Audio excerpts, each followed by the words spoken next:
1918 թվականի մայիսի 26-ին ողջ Վրաց ազգը մեծ ոգևորությամբ եւ տոնախմբությամբ դիմավորեց Վրաստանի անկախության հռչակագիրը։ 1991 թվականի մարտի 31-ին երկրում հանրաքվե անցկացվեց։ Վրաստանի բնակչության թիվն այն ժամանակ 5.464.000 էր։ Հանրաքվեին մասնակցեցին 3.326.000 մարդ։ Ողջ Վրաստանը նշում է անկախության օրը, տոնական էր նաեւ ախալքալակը, այստեղ նույնպես կազմակերպել էին ցուցահանդես զինվորական տեխնիկաներով, համերգային ծրագրերով, տոնավաճառներ, քաղաքական ելույթներ եւ այլ արարողություններ, նաեւ Վրաստանի պատմությունը, մշակույթը ներկայացնող պետական եւ մասնավոր միջոցառումներ։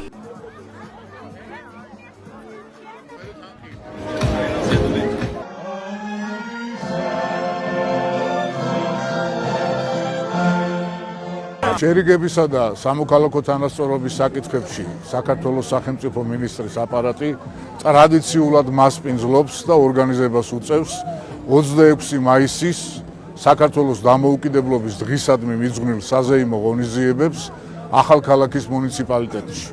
ჩვენთვის ძალიან მნიშვნელოვანია და პატივია, რომ საქართველოს ხელისუფლების სახელით მიულოცო ახალქალაქის მოსახლეობას მთავარი სახელმწიფოებრივი მნიშვნელობის დღესასწაული საქართველოს დამოუკიდებლობის დღე.